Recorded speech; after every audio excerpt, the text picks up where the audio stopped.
Hello students. Today we'll be starting with the chapter that is semiconductors. Now if I talk about semiconductor, what do you understand by the name semiconductor? Semiconductor means a material which sometimes behaves as a conductor and sometimes behaves as an insulator. Means it is not fully a conductor, not fully an insulator, but the conductivity lies between conductor and an insulator. That is the reason such materials are called as semiconductor. Semi means half conductor and half insulator. Okay, so we say the conductivity of semiconductor lies between conductor and insulator. Means if I want, anytime I can make it a conductor or I can make it an insulator. So one material serving two purposes of conductor as well as an insulator. Now how exactly can I change the conductivity of a semiconductor? The conductivity of the semiconductor can be easily varied by changing the temperature of the semiconductor. So the biggest effect is the temperature effect. So the conductivity of semiconductor depends upon the temperature of the semiconductor. As I increase the temperature of the semiconductor, the conductivity of semiconductor increases, and as conductivity increases, the resistivity of semiconductor decreases. So as temperature increases, the conductivity increases and the resistivity decreases. Further, if I am going to decrease the temperature, then conductivity is going to decrease and resistivity is going to increase. Means from this I can conclude that at higher temperature, semiconductor starts behaving like a conductor. At higher temperature means at a temperature of 25 to 30 degrees Celsius, it starts behaving like a conductor, and at low temperature, it starts behaving like an insulator. That is the reason we say the conductivity of semiconductor lies between conductor and insulator. So higher temperature conductor, lower temperature insulator. Around 0 Kelvin, it starts behaving like an insulator. So if I am going to draw a graph showing the basic variation of conductivity and resistivity of a semiconductor with respect to its temperature in degrees Celsius, temperature in degrees Celsius. This is resistivity, this is conductivity. So as temperature of the semiconductor is increased, the conductivity of semiconductor increases, so the graph will be an increasing graph. And as the conductivity of semiconductor increases, the resistivity decreases. So that becomes the graph showing us the variation of conductivity with temperature and resistivity with temperature. Once we are done with this, we are going to talk about the types of materials, or we are going to talk about the types of solids. So if I am going to talk about materials, basically we have three types of material. First is the conductor, second is the insulator, and third is the semiconductor. Okay. Now, how exactly we differentiate all these three materials? We differentiate it with the help of energy band diagram. Now, in energy band diagram, what exactly do we have? Here on the y-axis, we have energy in electron volt. The first band is called as valence band, that is Vd, and the second band is called as conduction band. Any substance will start conducting if it has free electrons in the conduction band. So the presence of electron in the conduction band actually decides whether the material will conduct or not. In case of a conductor, the valence band and the conduction band, they overlap each other. Okay, so as valence band and conduction band, they overlap each other, what happens initially when all the electrons were present in the valence band, they can easily jump to the conduction band because gap is not there, they are overlapping each other. So electron easily jumps from valence band to the conduction band, leaving behind the positive poles. So whenever electron jumps from valence band to the conduction band, it leaves behind a positive pole. Where electron is negatively charged, hole is positively charged. Okay, that is the reason conductor starts conducting, because it has maximum electrons in the conduction band. Now, if I am going to talk about semiconductor, before that let me talk about insulators. Now in case of an insulator, insulator doesn't conduct because This is energy gap in electron volt. Here we have the valence band, and here we have the conduction band. The gap between the valence band and the conduction band is very large. Okay, so the energy gap here is greater than 3 electron volt. So it becomes impossible for electron to jump from the valence band to the conduction band because the gap is very large. That is the reason no electron jumps from valence band to the conduction band, and we get an empty conduction band. As we have empty conduction band, the basic condition was if we have free electrons in the conduction band, then the material is going to conduct. As insulator doesn't have any free electrons in the conduction band, it doesn't conduct. That is the reason no electric current flows through an insulator. Now let us talk about semiconductor. Now if I am going to talk about semiconductor, the conductivity of semiconductor lies between conductor and insulator. Means the gap will be more than the conductor but less than an insulator. Means here if we have valence band, here will be the conduction band, and the energy gap will be less than 3 electron. Now remember, this energy gap is called as Fermi gap. Okay, even this energy gap is called as Fermi gap. So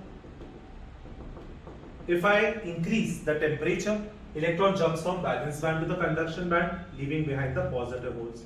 So when I increase the temperature, electron easily jumps, means the substance starts behaving like a conductor. When I decrease the temperature, electron doesn't jump, means we get an empty conduction band, means it starts behaving like an insulator.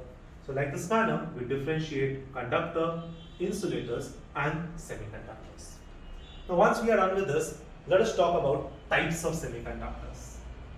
Types of semiconductors.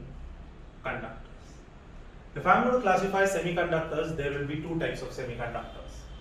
The first type will be intrinsic semiconductor, and the second semiconductor is extrinsic semiconductor. What do you understand by intrinsic semiconductor? A pure semiconductor which is available in nature is called as intrinsic semiconductor. What do you understand by extrinsic semiconductor? An impure or man-made semiconductor is called as extrinsic semiconductor. So intrinsic semiconductor, extrinsic semiconductor. How exactly do we make extrinsic semiconductor? Extrinsic semiconductor is made by doping your intrinsic semiconductor. What is doping? Doping is a process of addition of impurity to the pure semiconductor, and the impurity atoms are called as dopants. Okay, so intrinsic to extrinsic via doping, that is addition of impurity. What do you understand by impurity? Impurity means foreign element. Any external atom, any external element added to the pure semiconductor is called as impurity. Okay, and the process is called as doping. The example of intrinsic is silicon and germanium. Okay, and the example of extrinsic is p-type semiconductor and n-type semiconductor. So we have p-type and n-type as 2 examples of our extrinsic semiconductor. Now how exactly we make p-type semiconductor and how exactly we make n-type semiconductor? Now p-type semiconductor is made by adding a trivalent impurity to the pure semiconductor. Trivalent impurity to the pure semiconductor, whereas n-type is made by adding a pentavalent impurity to the pure semiconductor. So P is made by adding trivalent, N is made by adding pentavalent. Why it is called as n-type? Because the majority charge carriers are electrons. So electrons are negatively charged, that is the reason it is negative type semiconductor. Here the majority charge carriers are holes. So holes are positively charged, that is the reason it is called as p-type semiconductor, that is positive type semiconductor. Once we are done with this, after this, what scientists did? They were not happy with intrinsic semiconductor because many of the applications or many of the materials or many of the instruments was not at all possible to work with the intrinsic semiconductor. That is the reason they made extrinsic semiconductor. But extrinsic semiconductor also didn't show much of the greater results. So they thought and they joined the p-type semiconductor and n-type semiconductor together and named it as PN junction diode. Now, PN junction diode is formed by joining a p-type semiconductor and an n-type semiconductor together. So this is p-type, this is n-type. P-type has maximum positive holes, n-type has maximum negative electrons. Now what happens? The positive ions from p-type gets transferred or gets attracted towards the negative terminal, and negative ion get attracted towards positive terminal. So what happens in between? We have a depletion region. So these are ions. Okay, inside the circle, if we put a charge, those are ions. Okay, and this region is called as depletion region or depletion layer. This is called as a normal PN junction diode. The basic symbol of a PN junction diode is triangle. This is P, this is N, and this is a PN junction diode. I have represented it horizontally. You can also represent it vertically at any angle. That is the simple symbol of our PN junction diode. Now there are two ways via which we can bias our PN junction diode. Biasing means connecting. So PN junction can be connected in forward bias, or it can be connected in reverse bias. Now what do you understand by forward biasing of a PN junction diode? In forward biasing, the p-type semiconductor is connected to the positive terminal of the battery and n-type is connected to the negative terminal of the battery. Whereas in reverse biasing, what we do exactly opposite. That is, P is connected to the negative terminal and N is connected to the positive terminal. So when p-type is connected to positive, n-type connected to negative, it is called as forward bias PN junction diode. And P connected to negative, N connected to positive, it is called as reverse bias PN junction diode. Normally we say that in forward bias PN junction diode, maximum current starts flowing through the circuit, and in reverse bias PN junction diode, no current flows through the circuit. That can be explained by drawing a VI graph for our PN junction diode, and that is called as VI characteristics of our PN junction diode. So if I am going to see VI characteristics, that is voltage current characteristics of our PN junction diode, then we say in forward bias, the PN junction diode starts conducting at 0.7 volt. 0.7 volt is for silicon and 0.3 volt is for germanium. So maximum current starts flowing. Here we have current, here we have voltage. Above we have current in milliampere, below we have in microampere. This is forward bias, that is FP. This is reverse bias, that is RP. In reverse bias, if I am going to increase the voltage, then what is going to happen? No current is going to flow, but after reaching a certain voltage, a small current is going to flow. This voltage is around 140 volt, and that is called as breakdown region or breakdown voltage. You are going to learn more about breakdown voltage or Zener breakdown or avalanche breakdown in your 12th standard. Here simply it is shown that current flows in the forward bias PN junction diode, and we have to consider that no current flows through the reverse bias PN junction diode. There are many applications of PN junction diode. That is, PN junction diode can be used as a photodiode. PN junction diode is used in solar cell. PN junction diode can be used as a transistor. PN junction diode are used in IC circuits. PN junction diodes have many other applications.